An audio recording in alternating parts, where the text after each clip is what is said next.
Pois é, o Flow nem começou e tem gente que já tá querendo pular fora desde agora. Estão preparados para saber o que tá acontecendo hoje? Que esse debate, meu anjo, vai ser uma coisa polêmica, vai ser o pior debate de todos. Porque eu nunca vi na minha vida os candidatos se sentirem tão amedrontados assim como o Pablo Marçal. Estão preparados? Bora falar então um pouco sobre o debate no próximo vídeo, porque ainda não começou esse debate. Mas hoje a gente vai falar sobre algumas coisas polêmicas que ainda estão acontecendo. Como, por exemplo, Silas Malafaia. Para quem achou que a saga tinha acabado, assim como eu, tristeza. Silas Malafaia ataca de novo. E dessa vez, eu acho que o Pablo Marçal não vai ficar calado. Mas calma que hoje tem muito assunto. Vocês vão entender uma coisa que o Haddad disse aqui, que pra mim foi o ó do Borogodó, e pra piorar a situação, a B3 caiu. Então aqui, ó, brasileiros, investidores estão com um probleminha muito grande. Estão preparados? Bora lá então falar um pouco sobre política hoje. Bem, a saga continuou. Silas Malafaia começou com as suas opiniões novamente, pra quem achou que ele ia parar, e voltou a atacar Pablo Marçal. Aliás, vale mais a pena e dá mais hip-hop falar de Pablo Marçal do que de Alexandre de Moraes. Uma coisa que eu achei super estranha foi o fato de que, praticamente depois que aconteceu aquela manifestação, para ter o impeachment do Alexandre de Moraes, segundo aí, né, o próprio Silas Malafaia falou, ele literalmente esqueceu o intuito da manifestação e agora só ataca o Pablo Marçal, ou seja, Pacheco, impeachment, esse rolê todo foi esquecido por conta do Pablo Marçal e por algum motivo o Silas Malafaia tá entrando numa treta que nem é da conta dele, né? Vamos começar por aí, porque até onde eu não me lembro, Silas Malafaia não é candidato e como ele mesmo disse, né, Bolsonaro não obrigou ele a falar nada, então o que ele tá fazendo entrando no meio do conflito de coisa que não tem nada a ver com ele? Mas dá uma olhada no que ele falou de novo. Dá uma olhada, gente. Eu sei, é revoltante, mas dá uma olhada. Abençoado do Brasil. Esse vídeo é para desmascarar as farsas de Pablo Marçal querendo enganar o povo evangélico. Não só o povo evangélico, o povo de São Paulo e do Brasil. Eu vou falar aqui coisas sérias e graves. Coisa que você não percebeu. Você vai ver o próprio Pablo Marçal desmascarando ele mesmo. Depois de você assistir todo esse vídeo, você continuar apoiando esse cara, com todo respeito. Ou você é um manipulado por um psicopata, ou você não tem discernimento espiritual, ou não tem percepção das coisas. E aí, pessoal, você é manipulado por um psicopata, não tem discernimento, ou não tem percepção das coisas? Comenta aí, qual das classificações você tá, que o Silas Malafaia disse aqui. Eu vou mostrar aqui, vamos começar a desmascarar esse farsante? Quarta-feira retrasada ele convocou uma live de oração. Eu estava desmascarando ele rapidamente convoca uma live de oração porque ele estava sendo perseguido, coloca até o meu nome. O lugar preferido que ele gosta de ficar, lugar de vítima, lugar dos covardes. Ele aparece com cabelo despenteado e cara de choro. Ele nunca apareceu assim. Isso é um papel que ele representa. Para cada momento ele aparece com um papel para mexer nas tuas emoções a fim de te enganar e te manipular. Gente, o que aconteceu sexta-feira, dia 20 de setembro, onde ele declarou de maneira pública e notória, de que ele inventou uma farsa com aquela cadeirada que podia sair correndo para o hospital. Mesmo assim, não tira o fato de que ele levou uma cadeirada, o Datena agrediu o cara e ele precisou ir para o hospital e teve uma leve fratura. Só lembrando disso, tá? Para quem esqueceu aí o fato, agressão continua sendo agressão, mesmo que não tenha causado danos a uma pessoa, e no caso para Marçal causou, continua sendo uma agressão. Aí se você defende, você quebra os 4 princípios da Bíblia e praticamente tá conivente com o agressor. Que lindo, Silas, né? A farsa da ambulância, tenha paciência. Se isso aqui é um país sério, ele estava impugnado. Se isso aqui é um país sério, o Datena tava preso. Começava por aí. Se não for preso, levava uma multa. Mas não aconteceu absolutamente nada com o Datena. Ele pedia perdão e saía do jogo. Isso é uma vergonha. Vamos ver um pedacinho dessa safadeza desse farsante. Ele pedia perdão e saía. Ele levou a cadeirada, ele pedia perdão e saía do jogo. Vocês estão entendendo que lógica doida é essa que o Silas Malafaia tá tentando trazer? Ele pedia perdão por ter apanhado. Onde se viu isso, gente? Pelo amor de Deus, quem é que pede perdão por se apanhar? O cara vem dar uma cadeirada em você, joga um tijolo em você e fala, nossa, me desculpe, amigo, por você ter jogado tijolo em mim, sabe? Eu acho que eu magoei seus sentimentos. Aí você pode me bater, pode me agredir. Ah, Silas, que isso, cara? O trânsito já tá resolvendo. Você correu assim na maratona do Flamengo? Eu precisava daquela ambulância lá. Eles queriam fazer uma cena, esse povo aí. Dava pra ir correndo pro hospital. Qualquer pessoa honesta e de caráter tem nojo dessa farsa e repudia esse farsante, que dirá meus irmãos evangélicos, que temos a palavra de Deus como guia, que diz que a mentira é do diabo. Eu podia mostrar dele, mas deixei a cereja do bolo para agora. Vocês vão ver, ele faz uma convocação para pastores, sábado, dia 21 de setembro, para hoje, 23, para fazer uma live com pastores. O que tem a ver, gente? Deixa o cara fazer live com o pastor. Qual que é o problema com isso? Nessa convocação, ele diz que desde 2001 pertence à igreja evangélica. O próprio Pablo Marçal desmascarando ele mesmo. E você vai ver o pastor que ele diz que é pastor dele, desmascarando ele. Preste atenção, por favor, a esse vídeo. A casa dele caiu de vez. Desde 2001 que eu estou na igreja videira do pastor Aloysio. Eu já estudei teologia. Desde 2001 que eu estou na igreja videira do pastor Aloysio. Eu já estudei teologia. Pablo Marçal é alguém que esteve conosco por muitos anos. Durante 18 anos eu fui seu pastor. Durante 18 anos eu fui seu pastor. Não entendi até agora qual é a mentira. Eu sou evangélico. Não sou evangélico, sou cristão, não tenho religião. Eu sou evangélico. Eu me converti com 9 anos de idade. Eu não vou à igreja, eu não sou religioso. Eu já fui, e inclusive eu estudei teologia. Eu não vou à igreja, eu não sou religioso. Eu já fui. Sante, mentiroso, enganador. Não vou à igreja, não sou religioso, eu já fui. Gente, tá isso, foi. Duas coisas que eu acho interessante. Uma, o fato que o pastor confirmou que ele ia. Outro, ele disse que era cristão. Qual que é o problema de ser cristão? O Nicolas se declara cristão. Então qual é o problema do Pablo Marçal também se declarar cristão? Não vejo problema com questão a isso. E aliás, a gente tá falando sobre religião dentro da política, porque até o momento onde eu me lembro não é religião o foco. O foco, sim, de uma política é uma gestão boa, né? Ao contrário do que o Silas Malafaia tá fazendo, que é tornar como se fosse um embate religioso. Galera, não é isso. A melhora da Prefeitura de São Paulo significa alguém que preserve os seus conceitos e que vai trazer uma mudança para a cidade. Coisa que a gente já sabe que o Nunes não é capaz de maneira alguma, né? Aliás, a gestão dele já tá aí, já temos a prova viva de como que é Nunes dentro dessa prefeitura. Boulos? Também. Pablo Marçal? Não. Pois é. Mas a saga continua. Em abril desse ano, gente! E agora sábado ele dizendo que pertence à igreja desde 2001.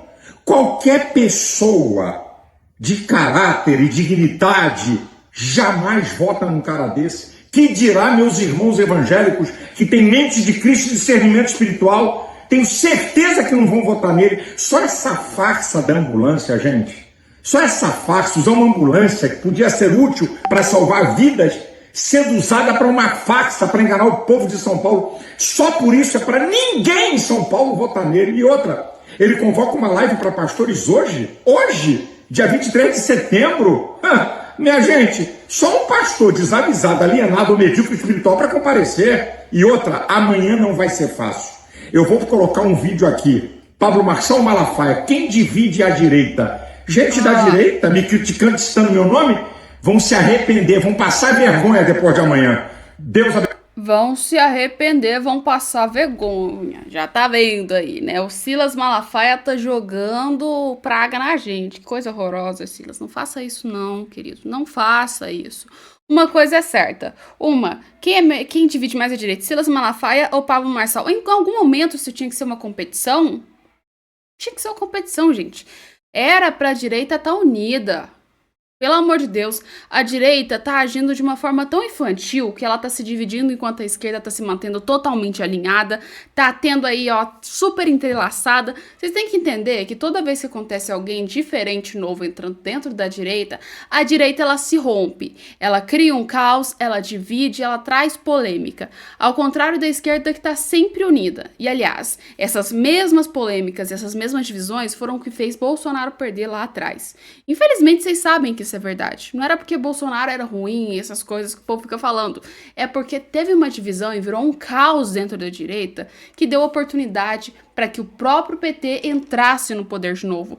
E a direita tá cometendo os mesmos erros que cometeu no passado novamente.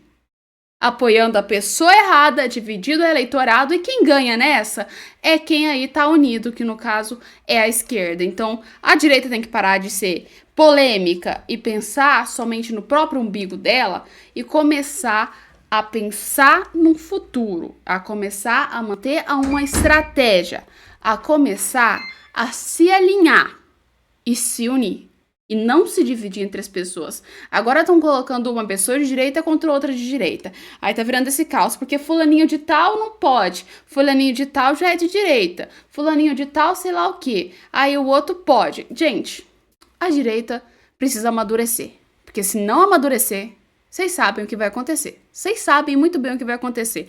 E é por conta desse tipo de vídeo que a situação fica cada vez pior. A gente tá tendo essa divisão, esse caos todo entre a Prefeitura de São Paulo, tem aí, né, o Nunes, o Pablo Marçal, e nessa história, a única pessoa que tá completamente tranquila com questão de polêmicas entre a esquerda é o Guilherme Boulos. Porque eu não sei se vocês perceberam, ninguém ataca Guilherme Boulos da esquerda. Tá percebendo? Ao contrário da direita, que a gente tem as pessoas atacando o Nunes, ao contrário da direita, que a gente tem a própria direita atacando o Pablo Marçal.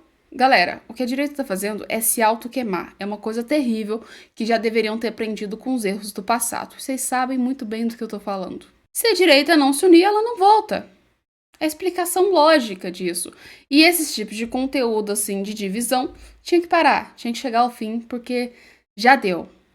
Já deu. Agora é momento eleitoral. Agora é momento onde você deixa os candidatos se fazerem aí, né, as suas promessas e mostrarem o que eles são capazes. E não criticar em acabar com um personagem que é de um candidato que é de direita. E vocês sabem sobre isso. Por que a direita não tá criticando o Guilherme Boulos e sim criticando o Pablo Marçal, que também é de direita? Vocês não estão percebendo que tá dando mais brecha ainda para que a esquerda entre com força? Então, põe aí seu comentário que você acha sobre isso, né? Mas vamos falar sobre uma outra coisa que aconteceu, que eu disse que eu ia trazer para vocês, né? Eu ia trazer esse ponto mais emblemático e polêmico para vocês, como eu prometi no último vídeo, que é sobre a questão aí do Haddad dando sua mera humilde opinião, e aí numa universidade, vocês já conhecem, que é a USP. Quem já conheceu a USP sabe que a USP é um caos. E aliás, falando aí na distância que o neoliberalismo e o comunismo são bem perto, são bem pequena a distância entre eles. E adivinha, só de 0,4. Aí o próprio Haddad cita uma historinha lá mirabolante falando: porque se você tem um super aft, você praticamente vai subir 0,2% e as pessoas acreditam que você é um neoliberalista. Agora, se você tem um déficit e ter meio que queda de 0,2%, você já é um comunista. Não, você é ineficiente. É isso, se você consegue ter um déficit é porque você não é bom no que você faz. Você não consegue controlar a economia e, melhor ainda, você nem é formado nisso. Já começa por aí. Né? Mas o que eu acho? Questão de aft, superaft, déficit. Galera, a função, o mínimo que um economista tem que fazer, e principalmente um ministro tem que fazer, é não deixar um déficit. Coisa que o governo Lula tá tendo em qualquer coisa que você pensar. Todos os ministérios estão assim, horríveis, inclusive o da Fazenda. Tá tendo déficit. Pra quem não sabe, os tetos já chegaram no seu limite, tá? Tem um limite que chama arcabouço fiscal, que é onde você pode só gastar uma quantidade de dinheiro. Então, você tem 3 milhões, você pode gastar somente 2 e não pode ultrapassar esse teto. Que foi, obviamente, tirado pelo próprio Flávio Dino. Falou, se vira, pode gastar teto, pode gastar o tanto vocês quiserem. Então, resumindo, o governo Lula gastou mais do limite, assumiu o teto, tá sem dinheiro e tá se endividando. Isso porque não tem administração, já começa por aí. Porque depois que assume o teto e começa a se endividar, significa que o Brasil vai ter que pagar dinheiro que ele não tem e dinheiro que vai ser cobrado de impostos. E, aliás, com juros também, tá? Juros que vai pagar independente de onde ele tenha tirado esse empréstimo, né, gente? E aí, o Brasil entra em colapso. Apenas isso. Aí começa tudo a subir, o governo não tem dinheiro, aí o governo precisa de dinheiro para bancar a viagem, para bancar os luxos, né? Não tem. Enquanto isso, a gente tem quase 4,3 bilhões apenas para campanha eleitoral e o caos continua, né? E aí a vida que segue e assim, a economia que segue também segurando na mão de Deus. Porque a coisa fica sinistra. Não tem como você passar pano que falar que neoliberalismo e comunismo tá perto. Não, é só assim. Nada mais do que o básico, né? Nem é neoliberalismo e comunismo. Significa que é praticamente ou você é competente ou você não é. Usar neoliberalismo e comunismo é uma forma de mascarar isso, né? E na verdade eu tenho que mostrar. Parabéns, comunismo é uma farsa.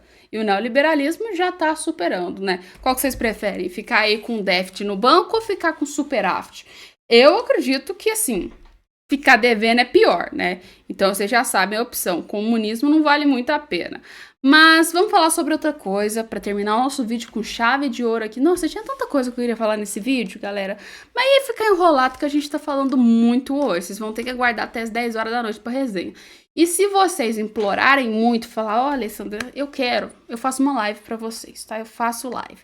Então, vocês têm que botar aí pra mim nos comentários se vocês querem lives ou não, tá? Pra mim ficar sabendo, porque depois eu faço live, vocês não aparecem. Põe aí no comentário se você quer uma live, se você não quer. Põe aí qual tema vocês querem escutar numa live. E a gente vai passar agora para o nosso último tema, que é sobre a B3. Para quem não sabe, os estrangeiros estão fazendo isso aqui, ó, do Brasil, cascando fora porque estão vendo que o Brasil está num estado meio apocalíptico, que não vale praticamente a pena investir nesse país. E estão vazando. E só a B3, que é a bolsa principal que a gente fala de São Paulo, teve uma queda estrondosa.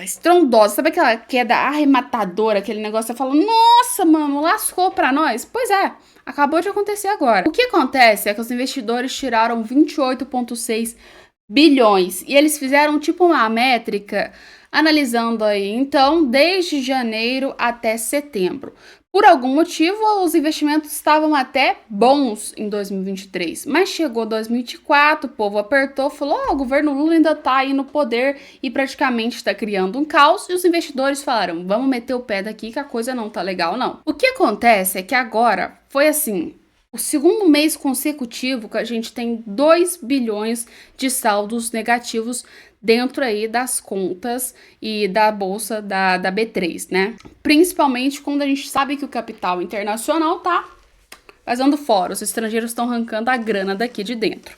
E adivinha só, a última vez que isso ficou um caos desse jeito, ficou tão ruim, foi em 2022, quando aconteceu a pandemia. Mas aí vocês sabem, né? A insegurança estava no mundo inteiro. O investimento foi, assim, caótico no mundo inteiro. Mas agora não tem pandemia, não tem guerra no Brasil, não tem absolutamente nada. E os investimentos ainda continuam caindo cada vez mais. E para piorar ainda mais a situação, o fato dos investimentos agora, dos investidores estrangeiros em 2024, ele meio que assim, né, contradizeu completamente com as análises de 2023, quando nesse mesmo período a bolsa ela teve então uma entrada líquida de 9,2 bilhões no capital exterior.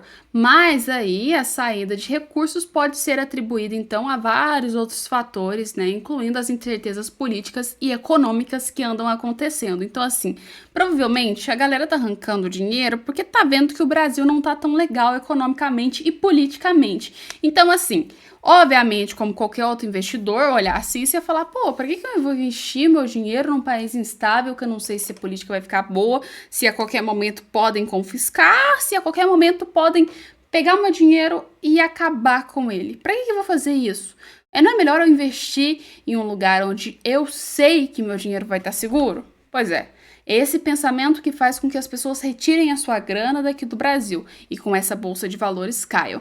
Mas adivinha só o que acontece. Não é apenas, caiu, tudo bem, tudo tranquilo, tudo normal e vai seguir a vida que segue, né? Não é assim que funciona, porque na verdade Tem muito problema por trás, inclusive a desvalorização do real que vai aqui lá para baixo, sem contar aí a redução dos investimentos em empresas. Então, resumindo, não tem tanta empresa que vai ser investida e nem novos investimentos futuros, ou seja, tecnologia, inovação, ciência, acaba também. O aumento dos juros normalmente acabam não, na verdade, aumentam, né, praticamente, quando a gente vê que esses essas causas acontecem dentro da Bolsa de Valores, né, praticamente, e as pessoas removem o seu dinheiro, e sem contar o aumento da volatilidade do mercado, que é com menos investidores estrangeiros na Bolsa, o mercado ele tende a ficar mais assustador. Então significa o quê?